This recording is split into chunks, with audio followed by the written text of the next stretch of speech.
Hey, what's up, fellas? Dan for Masculine Evolution here. People pleasing, seeking approval from others. How's it feel to you when I say those things? What comes up in you? Maybe some shame, some fear, some uncomfortable, heavy emotions because you notice that you have those patterns within yourself. Maybe even anger comes up and pride, and you're like, no, not me, I don't have those behaviour traits. Whatever your reaction to it is, it's irrelevant really. Most people have them. Almost all of us do. To literally seek no approval unconsciously and consciously from other people puts you in a very high level of awareness, very high level of consciousness. Your heart will be very wide open. It's other people that closes our hearts, right? And it's our unconscious fears of other people and their opinions and thoughts about us, and there's so much that gets in the way of us being authentic. And seeking approval it's been a big thing for me. People pleasing, it's known as fawning. So when an animal's chased by a prey, if it can't fight the prey, it runs away, right? Fight or flight. So it goes for flight. If the animal catches up, so a lion catches up with a gazelle, it will go into freeze. That's his next line of defense. If that doesn't work, it could go into a fawn, which is where you actually become nice to the person who's attacking you. So that's why we call it fawning. So fawning is essentially a way of like saying and doing something that wins you approval and therefore safety. So you're communicating that this safety can't be provided by yourself, to yourself. The safety can only come from other people. And more specifically, their approval. Hello. That's where safety comes from, is in approval of others. At least that's the expression of that wound that I'm talking about. The need for safety through the eyes of other people, right? It's a wound that we pick up at childhood, and because most of us live in societies that don't recognise these wounds or means to heal them, they get carried into adulthood. And so we're adults walking around, but with the emotional body that we had as children, and the expression of our lives is often coming from that need to fit in. Now on top of that, for thousands of years we've evolved with a need to fit within the tribe, or we get outcast and die, so there's also that as well. And when you think about it, when you're at school, you didn't want to be alone, you didn't want to be outcast at school, so you had to fit in somehow. Even if you were the popular kid at school, it's quite likely that the popular kids are acting out the character of being popular because that's safe for them, right? That provides safety. Yeah, I mean, I think about when I was at school and when I was younger, I used to go into total freeze, even as an adult now. Like certainly when I was younger as an adult, I would notice that if I had a friend who took the piss out of me, or like there was banter. In England, we call banter when mates make fun of each other, right? I would enjoy it, like if I was drinking, but I could easily go into a freeze. So I'd literally freeze and I would have nothing to say. And that was the remnants of the trauma that I had picked up from when I was younger.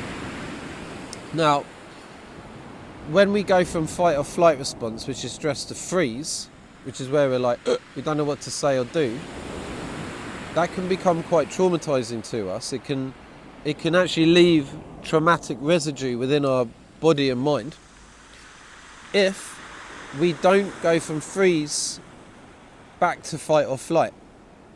It's the remaining in freeze that creates trauma in our body, but when we go back into fight or flight, it completes the cycle of trauma, which means we're left not carrying the remnants of that.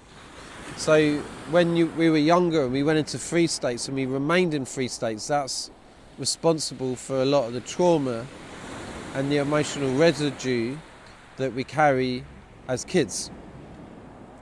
This theory is proven many times over, but there's one story that I remember in particular where I think in the 80s a bunch of kids got kidnapped and put into an underground container or something horrific like that.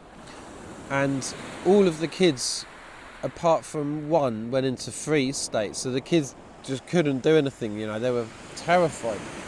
One kid went into fight or flight, essentially. He basically rescued. So he was active. Rather than freezing, he actually was active and found an escape out of the container, sought help. The kids got rescued. Now, can you see how that action is coming from fight or flight, right? There might have been panic and fear, but rather than like being in a freeze state, this kid actually started doing what he needed to do to get out of it and to escape. And apparently he was the only kid out of all of them that didn't carry the trauma and emotional residue from that event as an adult, because all the other kids were in freeze. So yeah, when you were younger you went into freeze. If you didn't, let's say if you were picked on like me, if you didn't run away, which is kind of hard to when you're getting picked on to just run away, or you didn't fight back, then you probably have a lot of trauma around those experiences. One thing I used to do really, and it's taken me a while to kind of admit this to myself without discomfort, is that I used to sometimes take the piss out of myself with the perpetrators, because I didn't realise it back then, I was just a little kid, but that's what I felt like I needed to do to maintain some safety in those times. So yeah, it's really quite sad. It's quite sad. So one powerful technique is to go back to these childhood memories, maybe when you would freeze up. Maybe that was at home or at school or wherever. And do the inner child work. So you can sit with your inner child and allow the child to maybe run away or fight back. And that has this quite powerful effect on the body, because as an adult, we're watching the memory shift from one of freezing to one of fighting. And that literally can have noticeable effects on our nervous system as adults, because we're kind of like rewiring our beliefs about what's possible, what we're capable of as adults, right? So an example is, let's say you were bullied at school or picked on, and every time you never fought back, you allowed people to abuse you. It's possible as an adult you still carry that, or you fight back, but in a very unhealthy way, which makes you quite reactive and explosive, right? So you're either in fight or flight, essentially. Neither one's actually healthy for your nervous system at all. But you're still reacting from those events, because your memory, you learnt that you can't be comfortable in those moments. You have to fight or run away. And for a lot of people who are still in that flight, in the fear of being picked on or this could come from like fear of confrontation, right? For people who are caught in that fear still, because of all the memories in the past, when that happened, they went into fear or freeze. So they're just recreating that. The people that go into anger very easily and very reactive by other people, they just don't want to recreate the pain they experienced when they were younger. So they go into anger to fight that threat, so they don't have to feel bad within. But if you can rewire your memories to rewire the memories of these moments to see that as a kid you actually fought back. Now as an adult, when you're faced with these moments, your unconscious will be like, oh yeah, you can fucking do this, you can fight through this. You can fight back, you can be angry, you can speak your truth, you can tell people who have hurt you, that you don't appreciate their behaviour towards you, you can set your boundaries, you can say no. These are all very, very important tools to develop that really come when you can start to learn to regulate your nervous system in these times of stress. Inner child work, for people who haven't heard of it, it is quite a difficult thing to explain on video, because it does, the processes vary depending on the person. It's really something that has to be done in a group or one-on-one setting. But if any of these topics interest you, if you want to start speaking your truth more and being more authentic, and that's key, authenticity. Authenticity is a superpower in every area of life. It's unbelievably good for your health. It's unbelievably good for your physical health, your mental health, your emotional health.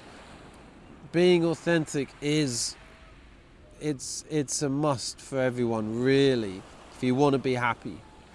If you want to be more authentic with your friends, with your family members, when you're conducting business, when you're at work, if you want to be more authentic with women, if you want to really let them know what you're about, what your desires are, what you're looking for in a relationship, all of these beautiful authenticity tools can be applied to your life to make it so much better. I've created a free online community on school. Now, in this community, I'm going to be offering occasional free Zoom sessions where I get to meet some of you guys in person. In person as in, on Zoom, and get to support you in the best way that I can to allow you to start regulating your nervous system, start walking around with more presence and more grounding, so you can start really doing the things that you want to do in life. I'm also going to be posting up video courses and presentations for you guys to learn from, and I'm going to be writing posts that aren't censored like they are on most social media channels, so you can really get a kind of deeper aspect of the work and the things that I teach. It's going to be really powerful. It's currently free to join. There's never been a more important time to learn to regulate your nervous system, become more focused, become more embodied, start feeling like more of a man. Most people are heading the other way with everything that's going on, with all the distractions in life. Don't let that be you. Click the link below, come join me. I hope to get to know some of you personally, and I'll see you in the next video.